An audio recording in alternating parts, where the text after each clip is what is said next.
দুই দশকের প্রতীক্ষার অবসান ঘটিয়ে কায়রোয় উদ্বোধন হলো বিশ্বের বৃহত্তম একক সভ্যতা নির্ভর জাদুঘর গ্র্যান্ড ইজিপশিয়ান মিউজিয়াম।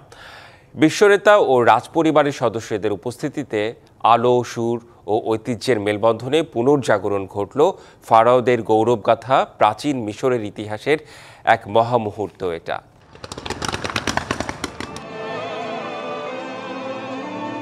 চোখ ধাঁধানো আলো আর সুরের মূর্ছনায় কায়রোয় রচিত হলো নতুন ইতিহাস। বিশ্ব নেতা রাজপরিবারের সদস্যদের উপস্থিতিতে উদ্বোধন হলো মিশরের গ্র্যান্ড ইজিপশিয়ান মিউজিয়াম, প্রাচীন সভ্যতার গৌরবের নতুন ঠিকানা।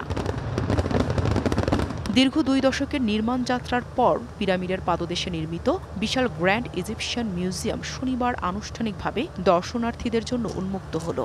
রাজনৈতিক অস্থিরতা, আরব বসন্ত, বৈশ্বিক মহামারী এবং পার্শ্ববর্তী সংঘাতের সব প্রতিবন্ধকতা পেরিয়ে এই প্রকল্প সম্পন্ন হয়েছে।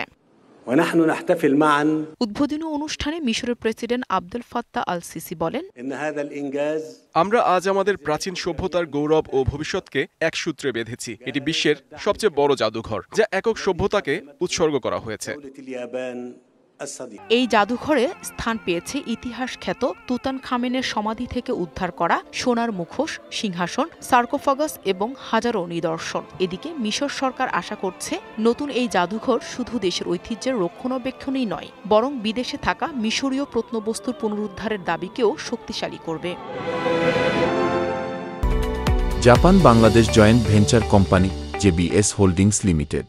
পাশাপাশি এটি মিশরের পর্যটন খাত পুনরুজ্জীবিত করার ক্ষেত্রে বড় ভূমিকা রাখবে। বর্ণাঢ্য উদ্বোধনী অনুষ্ঠানে ছিল আতশবাজি, লেজার শো, উড়ন্ত আলোর তৈরি হায়ারোগ্লিফিক প্রতীক এবং দেশি বিদেশি শিল্পীদের মনোমুগ্ধকর পরিবেশনা। এই আয়োজনে বিশ্বের নানা প্রান্ত থেকে রাষ্ট্রপ্রধান, সংস্কৃতি মন্ত্রী এবং রাজপরিবারের সদস্যরা অনুষ্ঠানে উপস্থিত ছিলেন। মিশরের ঐতিহ্য ও ইতিহাসের নতুন এই অধ্যায় বিশ্বজুড়ে মুগ্ধতা ছড়াবে, এমনটাই আশা করছে Cairo. Nahida Rinthi, DBC news desk.